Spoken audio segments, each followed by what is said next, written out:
GST ಮೊನ್ನೆ ಬದಲಾವಣೆ ಮಾಡಿದ್ದು ನಮ್ಮ ಹೋಟ್ಲ್ ಇಂಡಸ್ಟ್ರಿಗೆ ಅಂತ ಏನು ಬೆನಿಫಿಟ್ ಆಗಿತ್ತು. ತುಂಬ ಜನ ಹೋಟ್ಲವರು ಬಾಡಿಗೆಗೆ ತಗೊಂತಾರೆ. ಅದ್ರ ಮೇಲೆ 18% GST ಬೀಳುತ್ತೆ.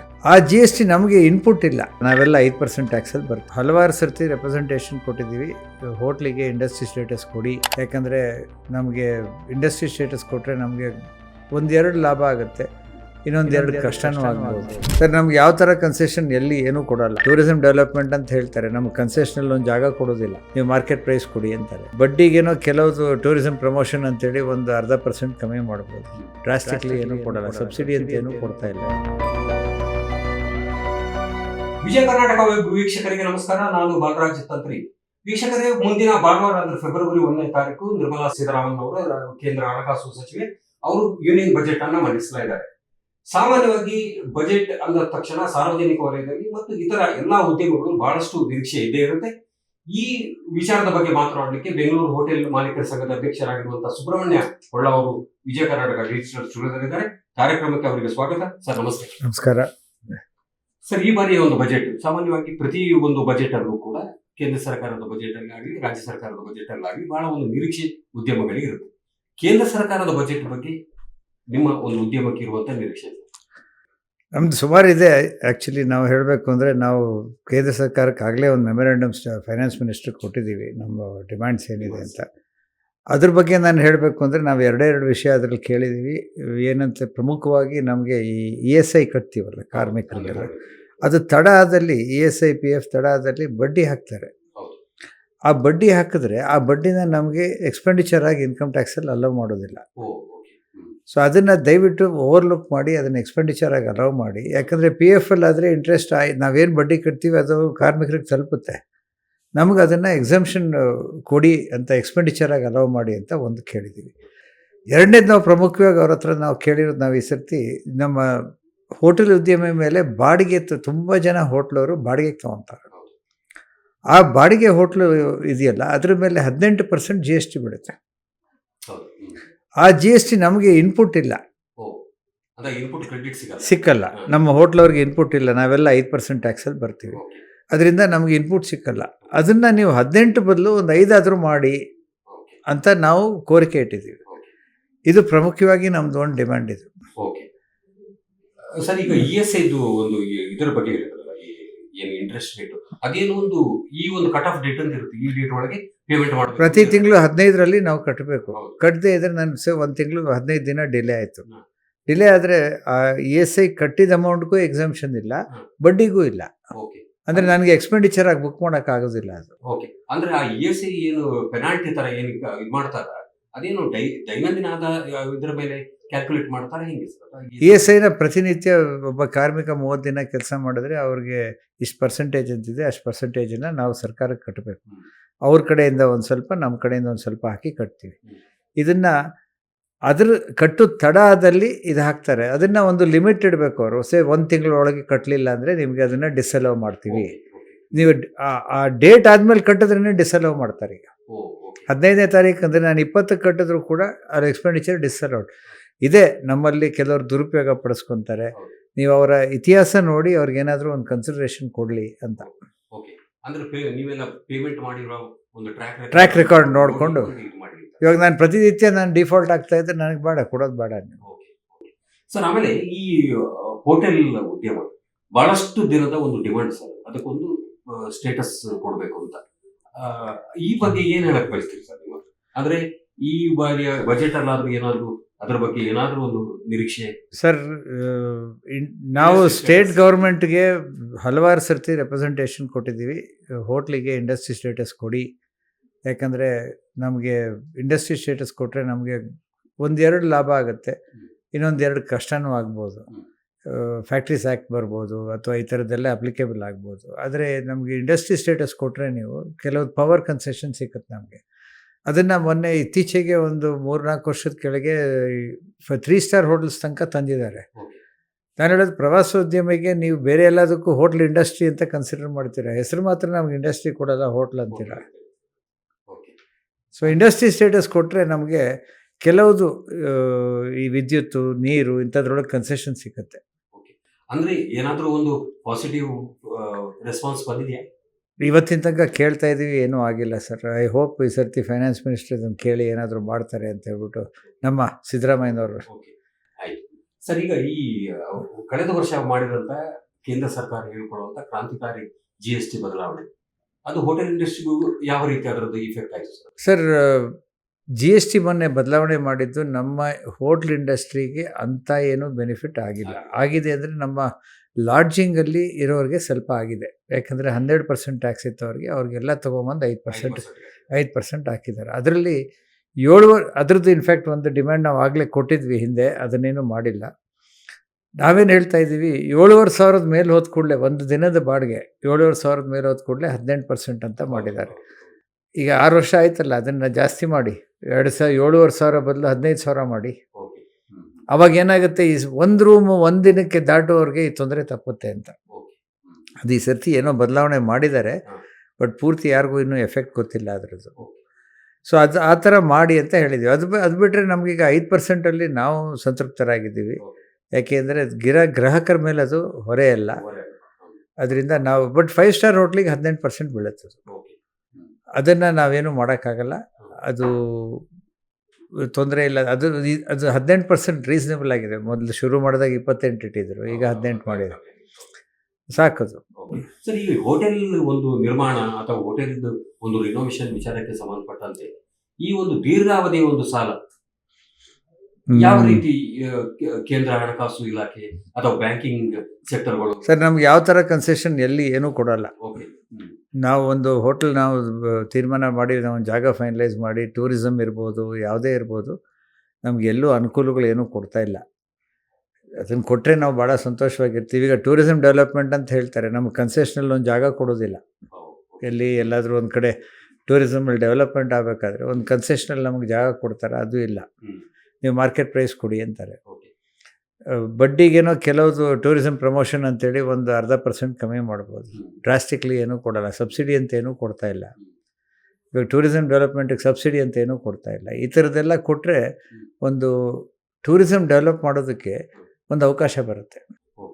ಆಮೇಲೆ ತುಂಬ ಜನ ರೆಸ್ಟೋರೆಂಟ್ ಮಾಡೋಕ್ಕೆ ಜಾಸ್ತಿ ದುಡ್ಡು ಬೇಕಾಗೋದಿಲ್ಲ. ನಿಮಗೇನು ಸ್ವಲ್ಪ ದುಡ್ಡಿದ್ರೆ ಮುಗಿಸ್ಬಿಡ್ಬೋದು. ಬಟ್ ನೀವು ಲಾಡ್ಜಿಂಗು, ಬೋರ್ಡಿಂಗು, ರೂಮ್ಸ್ ಎಲ್ಲ ಮಾಡಬೇಕು ಅಂದರೆ ಜನ ಪ್ರಯಾಣ ಮಾಡಿದಾಗ ಅವರು ವಾಸ ಇರೋದಕ್ಕೆ ಜಾಗ ಬೇಕು ಅಂತ ಹೇಳಿದ್ರೆ ಅದರದ್ದು ಕ್ಯಾಪಿಟಲ್ ಇನ್ವೆಸ್ಟ್ಮೆಂಟ್ ಸಿಕ್ಕಾಪಟ್ಟೆ ಹೆವಿ ಆಗುತ್ತೆ. ಕೆಲವು ರೂರಲ್ ಏರಿಯಾಸಲ್ಲಿ ಟೂರಿಸಮ್ ಸ್ಪಾಟ್ಸಲ್ಲಿ ಶನಿವಾರ ಭಾನುವಾರ ರಶ್ ಇರ್ತವೆ, ಇನ್ನು 5 ದಿನ ಖಾಲಿ ಇರುತ್ತೆ. ಆ ಥರ ಕಾರಣಗಳಿಂದ ನೋಡಿ ಸರ್ಕಾರ ಏನಾದರೂ ಒಂದು ಪ್ರೋತ್ಸಾಹಕ್ಕೋಸ್ಕರ ಏನಾದರೂ ಒಂದು ಕನ್ಸೆಷನ್ ಕೊಟ್ಟರೆ ನಮ್ಗೆ ಅದು ಖಂಡಿತ ಅನುಕೂಲ ಆಗುತ್ತೆ. ಸರ್, ಇದು ರಾಜ್ಯ ಸರ್ಕಾರದ ವ್ಯಾಪ್ತಿಗೆ ಬರುವಂತಹ ಒಂದು ಪ್ರಶ್ನೆ. ಈ ನೀರು ಮತ್ತು ಈ ಕರೆಂಟ್ ಬಿಲ್ಲಿನ ವಿಚಾರದಲ್ಲಿ ಸರ್ಕಾರದ ಏನಾದರೂ ಎಕ್ಸ್ಪೆಕ್ಟೇಷನ್ ಇಟ್ಕೊಂಡಿಲ್ಲ? ಸರ್, ನಮ್ಗೆ ಯಾವ ಕನ್ಸೆಷನ್ನು ಕೊಡಲ್ಲ. ನಮಗೆ LT3 ಅಂತೇಳಿ LT2 ಅಲ್ಲಿ ಹಾಕ್ತಾರೆ, ಕಮರ್ಷಿಯಲ್ ಅಂಥೇಳಿ ಹೋಟ್ಲವ್ರಿಗೆ ಕೊಡ್ತಾರೆ. ನಮ್ಮದು ಒಂದೇ ಡಿಮ್ಯಾಂಡ್ ಅವ್ರ ಮೇಲೆ ಇರೋದು ಏನಂತ ಹೇಳಿದ್ರೆ, ನಮ್ಮನ್ನು ತೆಗೆದು ನೀವು ಕಮರ್ಷಿಯಲಿಂದ ತೆಗೆದು ಇಂಡಸ್ಟ್ರಿ ಅಂತ ಮಾಡಿ. ಇಂಡಸ್ಟ್ರಿ ಅಂತ ಮಾಡಿದ್ರೆ ನಮ್ಗೆ 1-1.5 ರೂಪಾಯಿ ಪವರ್ ಮೇಲೆ ಕಮ್ಮಿ ಆಗುತ್ತೆ. ಆ ಥರ ಏನಾದರೂ ಒಂದು ಸಹಾಯ ಮಾಡಿ ಅಂತ ಕೇಳ್ತಾ ಇದ್ದೀವಿ. ಇದನ್ನು ಸುಮಾರು ವರ್ಷಗಳಿಂದ ಸ್ಟೇಟ್ ಗೌರ್ಮೆಂಟ್ ಹತ್ರ ನಾವು ರಿಕ್ವೆಸ್ಟ್ ಮಾಡ್ತಾಯಿದ್ದೀವಿ. ಆದರೆ ಅದನ್ನು ಒಂದು ಮಟ್ಟಿಗೆ ರೆಕಗ್ನೈಸ್ ಮಾಡಿದ್ದಾರೆ. ನಾನು ಹೇಳೋದು ಸಣ್ಣ ಉದ್ಯಮ ಒಂದು ಟರ್ನ್ ಓವರ್ ಫಿಕ್ಸ್ ಮಾಡಿ, ಈ ಟರ್ನ್ ಓವರ್ಗಿಂತ ಜಾಸ್ತಿ ಇರೋರಿಗೆ, ಇಲ್ಲ ಈ ಸೈಜ್ಗಿಂತ ಜಾಸ್ತಿ ಇರೋರಿಗೆ ಈ ಥರ ಇಂಡಸ್ಟ್ರಿ ಸ್ಟೇಟಸ್ ಮಾಡ್ಬೋದು, ಇಷ್ಟು ಕಾರ್ಮಿಕರಿಗಿಂತ ಜಾಸ್ತಿ ಇದ್ದರೆ ಅಂತ ಒಂದು ತರ್ಬೋದು. ಅದು ಐ ಹೋಪ್ ಸ್ಟೇಟ್ ಗೌರ್ಮೆಂಟ್ ಈ ಸರ್ತಿ ಅದನ್ನು ಕೇಳಿ ಮಾಡ್ತಾರೆ ಅಂತ ಅಂದ್ಕೊಂಡಿದ್ದೀನಿ. ಸರ್, ಈ ದೇಶೀಯ ನಮ್ಮ ದೇಶದ ಒಂದು ಉದ್ಯಮವನ್ನು ಬೆಳೆಸುವ ಒಂದು ಆ ನಿಟ್ಟಿನಲ್ಲಿ ಈ LTC ಮುಂತಾದ ಈ ತೆರಿಗೆ ವಿನಾಯಿತಿ ವಿಚಾರಕ್ಕೆ ಸಂಬಂಧಪಟ್ಟಂತೆ ಒಂದು ಹೋಟೆಲ್ ಉದ್ಯಮದಲ್ಲಿ ತಾವಿದ್ದೀರಿ, ತಾವು ಏನು ಹೇಳಬಯಸ್ತೀರಿ? ಸರ್, LTC ಎಲ್ಲ ನೀವು ಜಾಸ್ತಿ ಕೊಟ್ಟರೆ ನಮಗೆ ಜನ ಜಾಸ್ತಿ ತಿರುಗಾಡ್ತಾರೆ, ಪ್ರವಾಸೋದ್ಯಮ ಬೆಳೆಯುತ್ತೆ. ಅದೇನಾಗಿದೆ, LTCನೂ ರಿಸ್ಟ್ರಿಕ್ಟ್ ಮಾಡ್ತಾರೆ. LTC ಕೊಡೋದು ಕಾರ್ಮಿಕರಿಗೆ, ನಮಗಲ್ಲ, ಯಾರಿಗೆ ಗೌರ್ಮೆಂಟ್ ಎಂಪ್ಲಾಯೀಸಿಗೆ ಕೊಡ್ತಾರೆ. ಅವ್ರಿಗೆ ಜಾಸ್ತಿ ದುಡ್ಡು ಕೊಟ್ಟರೆ ನೀವು ಅವ್ರು ಜಾಸ್ತಿ ಬಂದು ನಮ್ಮಲ್ಲಿ ಖರ್ಚು ಮಾಡ್ತಾರೆ. ಸೊ ಏನಾಗುತ್ತೆ, ಇದು ಸೈಕಲ್. ಆ ಸೈಕಲಲ್ಲಿ ಒಂದು ಕಡೆ ಅವ್ರಿಗೆ ಕೊಡ್ತಾರೆ, ಒಂದು ಕಡೆ ಗೌರ್ಮೆಂಟಿಗೆ ಖರ್ಚಾಗುತ್ತೆ, ನಾವು ಇಲ್ಲಿ ರೆವಿನ್ಯೂ ದುಡ್ದು ವಾಪಸ್ ಕೊಡ್ತೀವಿ. ಸೊ ಇದನ್ನು ಪ್ರೋತ್ಸಾಹ ಮಾಡಬೇಕು, ಮಾಡ್ತಾ ಇದ್ದಾರೆ. ಇನ್ನೂ ಚೂರು ಜಾಸ್ತಿ ಮಾಡಿದ್ರೆ ಒಳ್ಳೇದು ಅಂತ. ಸರ್, ಎಲ್ಲ ಅಲ್ಲಿಂದಲ್ಲೇ ವಾಪಸ್ ಸೈಕಲ್. ಅದು ನಾವು ತೆರಿಗೆ ಕೊಡೋದ್ರಲ್ಲಿ ನೀವು LTC ಕೊಡ್ತೀರಾ, LTC ಕೊಟ್ಟವ್ರು ಬಂದು ನಮ್ಮ ಹತ್ರ ಖರ್ಚು ಮಾಡ್ತಾರೆ, ನಾವು ತಿರ್ಗಾ ನಿಮ್ಮ ಹತ್ರ ತೆರಿಗೆ ತೊಗೊಂಡು ನಾವು ಸರ್ಕಾರಕ್ಕೆ ಕಟ್ತೀವಿ. ಸರ್, ಈ ಸಂದರ್ಶನದ ಮುಂದಿನ ಭಾಗವಾಗಿ ಇದು ನನ್ನ ಪ್ರಕಾರ ಬೆಂಗಳೂರಲ್ಲಿ ಇರುವಂತಹ ಎಲ್ರಿಗೂ ಆಗಿರುವಂತಹ ಒಂದು ಅನುಭವ. ನೀವು ಯಾವುದೇ ಹೋಟೆಲ್ ಹೋಗಿ ಯಾವುದು ದರ್ಶನ್ ಹೋಟೆಲ್ ಹೋಗ್ಲಿ, ಯಾವುದು ಉಡುಪಿ ಹೋಟೆಲ್ ಹೋಗ್ಲಿ, ಎಲ್ಲೇ ಹೋದ್ರು ಕೂಡ ಕನ್ನಡೇತರರು ಅಂದ್ರೆ ಉತ್ತರ ಭಾರತೀಯರು ಜಾಸ್ತಿಯಾಗಿ ಕೌಂಟರಲ್ಲಾಗಲಿ ಈ ಹೌಸ್ ಕೀಪಿಂಗ್ ಆಕ್ಟಿವಿಟೀಸ್ ಅಲ್ಲ ಜಾಸ್ತಿ ಕಾಣಿಸ್ತಾ ಇದ್ದಾರೆ. ಉದ್ಯಮದಲ್ಲಿ ಬಹಳಷ್ಟು ವರ್ಷದಲ್ಲಿ ತಾವಿದ್ದೀರಿ, ಏನ್ ಹೇಳಕ್ ಬಯಸ್ತೀರಿ? ಯಾಕೆ ಕನ್ನಡಿಗರು ಬಿಡೋಕೆ ಸಿಗಲ್ವಾ ಅಂತ? ಸರ್ ನಾನು ನಿಮಗೆ ಇತಿಹಾಸ ಹೇಳಬೇಕಂದ್ರೆ, ನಾನು ಈಗ ಹೆಚ್ಚು ಕಮ್ಮಿ 40 ವರ್ಷದಿಂದ ಹೋಟ್ಲಲ್ಲಿದ್ದೀನಿ. ನಾನು ಚಿಕ್ಕವನಿದ್ದಾಗ ನಮ್ಮ ಹೋಟ್ಲಲ್ಲಿ 100ಕ್ಕೆ 90 ಜನ ಎಲ್ಲ ಉಡುಪಿ ಮಂಗಳೂರು ಕಡೆಯವರಿದ್ದರು. ಇವತ್ತು ನಮ್ಮಲ್ಲಿ 4-5 ಜನ ಇದ್ದಾರೆ. ಕಡೆಗೆ ಏನಾಯಿತು, ಇನ್ ಬಿಟ್ವೀನ್ ಈ 90ಸಲ್ಲಿ 2000 ಏನಾಯಿತು, ಸ್ವಲ್ಪ ಮೈಸೂರು ಮಂಡ್ಯ ಈ ಕಡೆಯಿಂದೆಲ್ಲ ಸ್ವಲ್ಪ ಬರ್ತಾಯಿದ್ರು. ಈಗ ಅದು ಕೂಡ ಕಮ್ಮಿ ಆಗ್ತಾಯಿದೆ. ಈಗ ನೀವು ಅಬ್ಸರ್ವ್ ಮಾಡಿದಿರಲ್ಲ ನಂಗೆ ಗೊತ್ತಿಲ್ಲ, ನೀವು ಯಾವುದೇ ಒಂದು ಸೌತ್ ಇಂಡಿಯನ್ ಹೋಟ್ಲಿಗೆ ಹೋಗಿ, ನಾರ್ತ್ ಇಂಡಿಯನ್ ಹೋಟ್ಲಿಗೆ ಹೋಗಿ, ಅಥವಾ ಫೈನ್ ಡೈನ್ ಹೋಗಿ, ನಿಮ್ಗೆ ಇರೋದೇ ಉತ್ತರ ಭಾರತದವರು. ನಾರ್ತ್ ಈಸ್ಟ್ ಪ್ರಿಡಾಮಿನೆಂಟ್ಲಿ, ಆಮೇಲೆ ಯು ಪಿ, ಬಿಹಾರ, ಆಮೇಲೆ ಒರಿಸ್ಸಾ, ಇದರಿಂದ ಇದ್ದಾರೆ. ಇನ್ನೂ ನೀವು ಇದು ನಾನು ಕಂಡಂಥ ಬದಲಾವಣೆ, ನೀವು ಬೆಂಗಳೂರು ಸಿಟಿಯೊಳಗೆ ಅಷ್ಟು ಕಾಣೋದಿಲ್ಲ. ಸ್ವಲ್ಪ ನೀವು ವೈಟ್ ಫೀಲ್ಡು, ಜೆ ಪಿ ನಗರ ಈ ಕಡೆ ಹೋಗ್ಬಿಟ್ರೆ ಎಲ್ಲ ಹೋಟ್ಲಲ್ಲೂ ಅವರೇ ಕೆಲಸ ಮಾಡೋದು. ಸೊ ಈಗ ನಾವು ಅವರಿಲ್ಲದೆ ನಾವು ಬದುಕೋಕ್ಕಾಗಲ್ಲ ಅನ್ನೋ ಪರಿಸ್ಥಿತಿಗೆ ಬಂದುಬಿಡ್ತೀವಿ. ಇದು ಇನ್ನೂ ಯಾಕೆ ನಮ್ಮ ಕನ್ನಡದವ್ರು ಎಲ್ಲೋದ್ರು, ಲೋಕಲ್ ಅವ್ರು ಇಲ್ವಾ, ಇದು ಸಮಸ್ಯೆ ನನಗೂ ಗೊತ್ತಿಲ್ಲ. ಏನಾಗಿದೆ, ಡಿಗ್ನಿಟಿ ಆಫ್ ಲೇಬರ್ ಬರಬೇಕು ಸರ್. ಯಾವುದೇ ಒಂದು ಕೆಲಸ ಮಾಡಲಿ ಆ ಉದ್ಯಮಕ್ಕೆ ಬೆಲೆ ಕೊಡಬೇಕು ಜನ. ಈಗ ಏನಾಗ್ತಾಯಿದೆ, ನನಗೆ ತಿಳಿದಂಗೆ ನಮ್ಮ ಹೋಟ್ಲಲ್ಲಿ ಕೆಲಸ ಮಾಡೋರಿಗೆ ಮಂಡ್ಯ ಮೈಸೂರು ಕಡೆ ಹೋಗಲಿ, ಕುಂದಾಪುರದ ಕಡೆ ಹೋಗಲಿ, ಯಾರೂ ಹೆಣ್ಣು ಕೊಡೋದಿಲ್ಲ. ಇದು ನಿಜವಾದ ಸಮಸ್ಯೆ. ಇದು ಏನಾಗಿದೆ, ಹಿಂದೆ ಏನಾಗ್ತಾಯಿತ್ತು, ಒಂದು ಉದ್ಯಮ ಅಂತಿದ್ರೆ ಕೊಡ್ತಾಯಿದ್ರು. ಈಗ ಹಾಗಲ್ಲ. ಈ ಕೆಲಸ ಇರಬೇಕು, ಗೌರ್ಮೆಂಟ್ ಕೆಲಸ ಇರಬೇಕು, ಇಲ್ಲ ಪ್ರೈವೇಟಲ್ಲಿ ಕೆಲಸ ಮಾಡ್ತಿರ್ಬೇಕು. ಪ್ರೈವೇಟಲ್ಲಿ ಅವನು ಇದೇ ಕೆಲಸ ಮಾಡ್ತಿದ್ರು ಕೂಡ ಹೌಸ್ ಕೀಪಿಂಗ್ ಮಾಡ್ತಿದ್ರು, ಪರವಾಗಿಲ್ಲ. ಸೊ ಈ ಥರ ಎಲ್ಲ ಸಮಸ್ಯೆಗೆ ಬಂದು ನಮ್ಮ ಲೋಕಲ್ ಜನ ಆ ಉದ್ಯಮಿಗೆ ಬರ್ತಾಯಿಲ್ಲ, ಹೋಟ್ಲ್ ಉದ್ಯಮಿಗೆ. ಇದು ಭಾಳ ಒಂದು ಚಿಂತಾಜನಕವಾದ ಪರಿಸ್ಥಿತಿ. ಇದನ್ನು ಹೇಗೆ ಹ್ಯಾಂಡಲ್ ಮಾಡೋದು ನಮಗೂ ಗೊತ್ತಿಲ್ಲ. ಬಟ್ ಈಗ ಸದ್ಯಕ್ಕೆ ಅವರಿಂದ ನಡೀತಾ ಇದೆ, ಯಾರು ಈ ನಾರ್ತ್ ಈಸ್ಟು. ಬಟ್ ಅವರು ಕೆಲಸ ಮಾತ್ರ ಹೈ ಕ್ಲಾಸ್, ಮಾತಾಡೋಂಗಿಲ್ಲ, ಅದೊಂದು ಹೇಳ್ಬಿಡ್ತೀನಿ. ಅಂದ್ರೆ ಅವರು ಮತ್ತೆ ಮತ್ತೆ ಪದೇ ಪದೇ ಊರಿಗೆ ಹೋಗುವಂತ ಅದಿದೆ. ಅವರು ಹೋದರೆ 2 ತಿಂಗಳು ಬರಲ್ಲ, ಆಮೇಲೆ ಬರ್ತಾರೋ ಇಲ್ಲೋ ಗ್ಯಾರಂಟಿ ಇಲ್ಲ. ಬಟ್ ಇರೋಷ್ಟು ದಿನ ನಮಗೆ ತೊಂದರೆ ಇಲ್ಲ. ಅದರಿಂದ ಏನಾಗಿದೆ, ಈಗ ನೀವು ಸರ್ವೇ ಸಾಮಾನ್ಯ ಸೌತ್ ಇಂಡಿಯನ್ ಹೋಟ್ಲಲ್ಲಿ ದೋಸೆ ಹಾಕೋಡು ಕೂಡ ಕೆಲವು ಹೋಟ್ಲಲ್ಲಿ ಅವರೇ ಬಂದುಬಿಟ್ಟಿದ್ದಾರೆ. ಇದು ತಪ್ಪ ಸರಿನಾ ನಂಗೆ ಗೊತ್ತಿಲ್ಲ. ಕಡೆಗೆ ಭಾರತೀಯರು, ಅವರು ಕೂಡ ನಾವು ಮಾತಾಡೋಕ್ಕಾಗಲ್ಲ. ಅದರಿಂದ ಇದರದ್ದು ಇನ್ನೊಂದು ಆಂಗಲ್ ಅಲ್ಲಿ ನಾವು ನೋಡೋದಾದ್ರೆ, ಕರ್ನಾಟಕದಲ್ಲಿ ಸಿಗುವಂತಹ ಒಂದು ಸ್ಯಾಲರಿ ಮತ್ತು ಇತರ ಬೆನಿಫಿಟ್ಗಳು ಬಹುಶಃ ಅಲ್ಲಿ ಸಿಗದೇ ಇರಬಹುದು. ಇಲ್ಲ ಸರ್, ನೀವು ತಮಿಳ್ನಾಡಿಗೆ ಹೋಗಿ, ಚೆನ್ನೈಗೆ ಹೋಗಿ, ಕೇರಳಗೆ ಹೋಗಿ, ಮಹಾರಾಷ್ಟ್ರಗೆ ಹೋಗಿ, ಎಲ್ಲ ಕಡೆ ಬಂದಿದ್ದಾರೆ ಅಂತ ಹೇಳಿದ್ರೆ ಎಲ್ಲ ಕಡೆ ಒಂದು ಸಮಸ್ಯೆ ಇದೆ. ಇದು ಲೋಕಲ್ ಜನ ಕೆಲವು ಉದ್ಯಮ ಮಾಡೋದಿಲ್ಲ ಅಂತ ತೀರ್ಮಾನ ಮಾಡಿದ್ದಾರೆ ಅನಿಸುತ್ತೆ. ಆಮೇಲೆ ಉದ್ಯೋಗದ ಸಮಸ್ಯೆನೂ ಆಯಾ ರಾಜ್ಯಗಳಿಗೆ ಇರ್ಬೋದು ಏನು ಸರ್. ಉದ್ಯೋಗ ನನಗೆ ಯಾರೋ ಹೇಳಿದ್ರು ಅನ್ಎಂಪ್ಲಾಯ್ಮೆಂಟ್ ಇದೆ ಇವತ್ತು ನಮ್ಮ ದೇಶದಲ್ಲಿ ಅಂತ. ನಾನು ಅವ್ರಿಗೆ ಒಂದೇ ಮಾತು ಹೇಳಿದೆ, ನನಗೆ ಇವತ್ತು 1 ಲಕ್ಷ ಜನ ತಂದುಕೊಡಿ, ನಾನು ನಾಳೆ ಸಾಯಂಕಾಲದೊಳಗೆ ಅವರಿಗೆಲ್ಲ ಕೆಲಸ ಕೊಡ್ತೀನಿ. ಯಾಕಂದರೆ ಸಮಸ್ಯೆ ಇದೆ ಬೆಂಗಳೂರಲ್ಲಿ. ಇವತ್ತು ಬೆಂಗಳೂರಲ್ಲಿ ಒಬ್ಬ ಹಸ್ಕೊಂಡು ಮಲ್ಕೊಬೇಕು ಅಂದರೆ ಅವನು ಸೋಂಬೇರಿ ಅಂತ ಲೆಕ್ಕ. ಕೆಲಸ ಮಾಡೋವನಿಗೆ ಹೊಟ್ಟೆ ಹಸ್ಕೊಂಡು ಮಲ್ಕೊಳ್ಳೋ ಅವಶ್ಯಕತೆ ಇಲ್ಲ. ಅವನಿಗೆ ಖಂಡಿತ ಎಲ್ಲಾದರೂ ಒಂದು ಕೆಲಸ ಸಿಗುತ್ತೆ. ದುಡಿಯೋ ಮನಸ್ಸಿಗೆ ನೂರಾರು ದಾರಿ ಇದೆ. ಓಕೆ ಸರ್, ಈ ಸಂದರ್ಶನದ ಕೊನೆಯ ಪ್ರಶ್ನೆ ಆಗಿದೆ. ನಾನು ಒಬ್ಬ ಒಂದು ಕಸ್ಟಮರ್ ಆಗಿ ಈ ಪ್ರಶ್ನೆಯನ್ನು ಕೇಳ್ತಾ ಇದ್ದೀನಿ ಸರ್. ನಾವು ಹೋಟೆಲ್ಗೆ ನಾವು ಫ್ಯಾಮಿಲಿ ಜೊತೆ ಎಲ್ಲ ಹೋಗ್ತೀವಿ, ಬಿಲ್ ಬರುತ್ತೆ. ಯಾವುದೊಂದು ಹೋಟ್ಲಿಗೆ ಹೋಗ್ತೀವಿ, ಬಿಲ್ ಬರುತ್ತೆ. ಅದು ಇಷ್ಟಂತ ವಿತ್ ಟ್ಯಾಕ್ಸ್ ಹಾಕಿ ಬಿಲ್ ಕೊಡ್ತಾರೆ. ಅದರಲ್ಲಿ ಸರ್ವಿಸ್ ಚಾರ್ಜಸ್ ಅಂತ ಒಂದು ಆ್ಯಡ್ ಮಾಡಿ ಕೊಡ್ತಾರೆ. ನಾವು ಎಕ್ಸ್ಪೆನ್ಸಿವ್ ಐಟಮ್ ಆಗಿರ್ಬೋದು, ಅದು ನಮ್ಮ ಸೆಲೆಕ್ಷನ್, ಅದು ಯಾವ್ಯಾವ ಹೋಟ್ಲಿಗೆ ಹೋಗಬೇಕು ನಮ್ಮ ಸೆಲೆಕ್ಷನ್. ಈ ಸರ್ವಿಸ್ ಚಾರ್ಜ್ ಕಾನ್ಸೆಪ್ಟ್ ಮತ್ತೆ ಸರ್ವಿಸ್ ಚಾರ್ಜ್ ಆದಮೇಲೆ ಎಲ್ಲ ಕೊಟ್ಟ ಮೇಲೆ, ಇನ್ಕ್ಲೂಡಿಂಗ್ ಸರ್ವಿಸ್ ಚಾರ್ಜ್ ಕೊಟ್ಟ ಮೇಲೆ ಟಿಪ್ಸ್ ಕೊಡಬೇಕಾ? ಟಿಪ್ಸ್ ಕೊಡೋ ಅವಶ್ಯಕತೆ ಇದೆಯಾ? ಅಂದ್ರೆ ಇದೊಂದು ಪ್ರಶ್ನೆ ಸಾಮಾನ್ಯವಾಗಿ ಎಲ್ರಿಗೂ ಇರ್ಬೋದು, ನಮಗೂ ಇರ್ಬೋದು, ಅಲ್ಲಿ ಕೂತಿರುವ ಇವರಿಗೂ ಕ್ಯಾಮರಾಮನ್ ಅವ್ರಿಗೂ ಇರ್ಬೋದು, ಎಲ್ರಿಗೂ ಇರುವಂತಹ ಒಂದು ಪ್ರಶ್ನೆ. ಇದು ಒಂದು ಪ್ರಶ್ನೆ ಆಗಿದೆ. ಇದನ್ನು ಡೆಲ್ಲಿಲಿ ಹೈಕೋರ್ಟ್ಗೂ ಹೋಗಿದ್ದಾರೆ. ಡೆಲ್ಲಿ ಹೈಕೋರ್ಟಲ್ಲಿ ಜಡ್ಜ್ಮೆಂಟು ಕೊಟ್ಟಿದ್ದಾರೆ. ಡೆಲ್ಲಿ ಹೈಕೋರ್ಟಲ್ಲಿ ಜಡ್ಜ್ಮೆಂಟ್ ಏನು ಹೇಳಿದ್ದಾರೆ ಅಂದರೆ, ಐ ಥಿಂಕ್ ಅದು ಇಡೀ ದೇಶಕ್ಕೆ ಅಳವಡಿಸುತ್ತದು. ಅವರೇನು ಹೇಳಿದ್ದಾರೆ, ಟಿಪ್ಸನ್ನು ಮ್ಯಾಂಡೇಟ್ರಿ ಮಾಡಬಾರ್ದು ಅಂತ ಕಾನೂನು ಬಂದಿದೆ ಈಗ. ಅಂದರೆ ಕಾನೂನು ಅಂದರೆ ಕೋರ್ಟ್ ಜಡ್ಜ್ಮೆಂಟ್ ಮೇಲೆ ಬಂದಿದೆ ಅದು. ನನ್ನ ಪರ್ಸ್ನಲ್ಲಾಗಿ ಅಭಿಪ್ರಾಯ ಏನಂದರೆ, ನಾವು ಅದನ್ನು ಮಾಡಬಾರ್ದು ಅಂತ ನಾನು ಹೇಳ್ತೀನಿ. ಯಾಕೆ ಅಂದರೆ, ನೀವು ಗ್ರಾಹಕನಾಗಿ ನಮ್ಮ ಹೋಟ್ಲಿಗೆ ಬಂದಮೇಲೆ ನಾನೀಗ ₹100 ದೋಸೆ ಇಟ್ಟಿರ್ತೀನಿ. ಹ್ಮ್. ₹100 ದೋಸೆ ಇದೆ, ನೀವು ಅದನ್ನು ಪ್ರಶ್ನೆ ಮಾಡ್ತಾ ಇಲ್ಲ. ಯಾಕ್ರಿ ₹100 ಪಕ್ಕದ ಹೋಟ್ಲಲ್ಲಿ 60 ಇದೆ ಯಾಕೆ ಅಂತ ನೀವು ಕೇಳ್ತಾ ಇಲ್ಲ. ಹೌದು. ನೀವು ಏನಂದರೆ ಗೊತ್ತಿದ್ದೇ ₹100 ಅಂತ ಬರ್ತೀರ. ನಾನು ಅದ್ರ ಮೇಲೆ ₹5 ₹10 ಸರ್ವಿಸ್ ಚಾರ್ಜ್ ಅಂತ ಹಾಕುವ ಹಕ್ಕು ನನಗಿಲ್ಲ. ಹೌದು. ಯಾಕಂದ್ರೆ ನನ್ನ ಕಾರ್ಮಿಕ ನನ್ನ ಜವಾಬ್ದಾರಿ. ಹೌದು. ಹೌದು. ನಾನು ಅದನ್ನು ಗ್ರಾಹಕರ ಮೇಲೆ ಹಾಕೋಕ್ಕಾಗಲ್ಲ. ನಾನು ಬೆಲೆ ಫಿಕ್ಸ್ ಮಾಡಿರ್ತೀನಿ. ಆ ಬೆಲೆಯಲ್ಲಿ ನಾನು ಎಲ್ಲ ಅಳವಡಿಸ್ಕೊಂಡಿರ್ತೀನಿ, ಆ ಬೆಲೆದು ಡಿಸ್ಪ್ಲೇನು ಮಾಡಿರ್ತೀವಿ. ನಾವು ಅದು ಕಾರ್ಮಿಕರಿಗೆ ಏನಾದರೂ ಒಂದು ಕಾಂಟ್ರಿಬ್ಯೂಷನ್ ಕೊಟ್ಟರೆ ಅದಕ್ಕೆ ನಮ್ಗೆ ಎಕ್ಸಂಪ್ಷನ್ನು ಸಿಗುತ್ತೆ ಖರ್ಚು. ಅದ್ರ ಮೇಲೆ ಕೆಲವುದು ಅದರಲ್ಲಿ ಏನಾಗುತ್ತೆ, ಕೆಲವ್ದು ESI PF ಬರುತ್ತೆ ಅಂತಾರೆ. ಅದಕ್ಕೆ ಕೆಲವ್ರಿಗೆಲ್ಲ ಅದ್ರ ಬಗ್ಗೆ ಅದು ಸರ್ಕಾರ ಬೇಕಾದ್ರೆ ಅದ್ರ ಬಗ್ಗೆ ಏನಾದರೂ ಮಾಡ್ಬೋದು.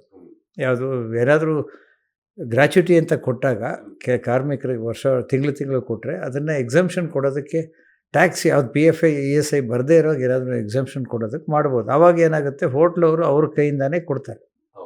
ನನ್ನ ₹500 ಮೆನು ಕಾರ್ಡಲ್ಲಿ ಹಾಕಿದ್ರ ಬದಲು 550 ಹಾಕ್ತೀನಿ, ಹಾಕಿ ತೊಗೊಂಡು ನಿಮ್ಮ ಹತ್ರ ಕೊಡ್ತೀನಿ. ನೀವು ಸರ್ವಿಸ್ ಚಾರ್ಜ್ ಅಂತ ಸಪ್ರೇಟ್ ಹಾಕೋದು ಕೂಡಲೇ ಅದ್ರ ಮೇಲೆ 18% ಟ್ಯಾಕ್ಸ್ ಬರುತ್ತೆ. ಆಮೇಲೆ ಸರ್ವಿಸ್ ಚಾರ್ಜಿಗೆ ನೀವು ಹೆಚ್ಚಿನ ಹೋಟ್ಲಲ್ಲಿ ಇಟ್ ಇಸ್ ಆಪ್ಷನಲ್. ನೀವು ಹೋದಾಗ ನಿಮ್ಮ ಹಕ್ಕದು, ನನಗಿದು ಬೇಡ ತೆಗಿ ಅಂತ ಹೇಳ್ಬೋದು. ಅಂದರೆ ತೆಗಿಬೇಕು. ನೀವು ಸರ್ವಿಸ್ ಚಾರ್ಜ್ ಹಾಕಿದ ಮೇಲೆ ನೀವು ಟಿಪ್ಸ್ ಕೊಡಬೇಕಾದ ಅಗತ್ಯ ಇಲ್ಲ. ಸರ್, ಟಿಪ್ಸ್ ಕೊಡೋದು ನಮ್ಮ ಖುಷಿಯಿಂದ, ನಾವು ಸರ್ವಿಸ್ ಮಾಡಿದವನಿಗೆ ಖುಷಿಯಾಗಿ ಕೊಡೋದು. ನಮ್ಮ ಕಾರ್ಮಿಕರನ್ನ ನಾವು ಹೋಟ್ಲಲ್ಲಿ ಕೆಲಸ ಮಾಡೋ ಕಾರ್ಮಿಕರನ್ನ ನಾವು ನೋಡ್ಕೊಬೇಕು. ನಾನು ಗಿರಾಕಿ ಮೇಲೆ ಅದನ್ನು ಹೊಣೆ ಮಾಡೋಕ್ಕಾಗಲ್ಲ. ನಿಮಗೆ ಖುಷಿಯಾಗಿ ನೀವು ಕೊಟ್ಟರೆ ಅದು ಬೇರೆ ಪ್ರಶ್ನೆ, ಬಕ್ಷಿಷ್ ಅಂತ ಹೇಳ್ತೀವಿ, ಅದು ಅಲೌಡು. ಬಟ್ ನೀವು ಸರ್ವಿಸ್ ಚಾರ್ಜ್ ಹಾಕಿದಾಗ ಕೊಡಬೇಕಾದ ಅವಶ್ಯಕತೆ ಇಲ್ಲ. ಓಕೆ, ಸರ್ವಿಸ್ ಚಾರ್ಜ್ ಹಾಕುವ ಅವಶ್ಯಕತೆ ಕೂಡ ಇಲ್ಲ ಅಲ್ಲ. ಈಗ ಕೋರ್ಟ್ ಆದೇಶದ ಪ್ರಕಾರ ಅವ್ರು ನೀವು ಹೋಗಿ ಕೇಳಿದ್ರೆ ಎಲ್ಲರೂ ವಾಪಸ್ ಮಾಡಿ ಕೊಡ್ತಾರೆ. ನನ್ನ ಇತ್ತೀಚೆಗೆ ನಾನು ಅದು ನಮ್ಮ ಸಣ್ಣ ಪುಟ್ಟ ಹೋಟ್ಲುಗಳಲ್ಲಿ ಎಲ್ಲೂ ನಡೆಯಲ್ಲ ಸರ್, ಯಾರೂ ಮಾಡಲ್ಲ. ಇದು ತೀರಾ 5 ಸ್ಟಾರ್ ಕ್ಯಾಟಗರಿಯಲ್ಲಿ, ಅಂದರೆ 5 ಸ್ಟಾರ್ ಹೋಟ್ಲಲ್ಲಿ ಆಗಲ್ಲ. ಈ ಮಧ್ಯಮ ಫೈನ್ ಡೈನ್ ಹೋಟೆಲ್ಸ್ ಇದೆಯಲ್ಲ, ರೆಸ್ಟೋರೆಂಟ್ಸು, ಅಲ್ಲಿ ನಡೀತಿದ್ದು. ಅಲ್ಲಿ ಏನಂದರೆ ಅವ್ರಿಗೆ ನೀವು ರಿಕ್ವೆಸ್ಟ್ ಮಾಡಿದ್ರೆ ನನಗೆ ಈ ಸರ್ವಿಸ್ ಚಾರ್ಜ್ ಬೇಡ ಅಂತ ಹೇಳಿದ್ರೆ ಅವ್ರು ತೆಗೆದು ಬೇರೆ ಬಿಲ್ ಕೊಡ್ತಾರೆ. ಆವಾಗ ನಿಮಗೆ ಖುಷಿ ಇದ್ದರೆ ಬಕ್ಷಿಸ್ ಕೊಡಿ.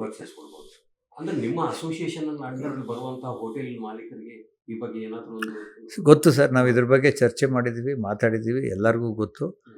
ಇದು ಕೆಲವು ಹೋಟ್ಲವರು ಕೇಳೋದಿಲ್ಲ, ಅದರಿಂದ ಅವರು ಫೇಸ್ ಮಾಡಲಿ ಅಂತ ನಾವು ಬಿಟ್ಬಿಟ್ಟಿದ್ದೀವಿ. ವೀಕ್ಷಕರೇ, ಇದಿಷ್ಟು ಬೆಂಗಳೂರು ಹೋಟೆಲ್ ಮಾಲೀಕರ ಸಂಘದ ಅಧ್ಯಕ್ಷರಾದಂತಹ ಸುಬ್ರಹ್ಮಣ್ಯ ಹೊಳ್ಳ ಅವರು ಯೂನಿಯನ್ ಬಜೆಟ್ ಮತ್ತು ಉದ್ಯೋಗದ ಬಗ್ಗೆ ಅವರ ಒಂದು ಅಭಿಪ್ರಾಯವನ್ನು ಮಂಡಿಸ್ತಾರೆ. ಮುಂದೆ ಮತ್ತೊಂದು ಅತಿಥಿಗಳಿಗೆ ಬರ್ತೀವಿ. ನಮಸ್ಕಾರ ಸರ್. ನಮಸ್ಕಾರ. ರಮಣಿ, ಇಲ್ಲಿ ಕರೆದಿದ್ದಕ್ಕೆ ಧನ್ಯವಾದ. Thank you.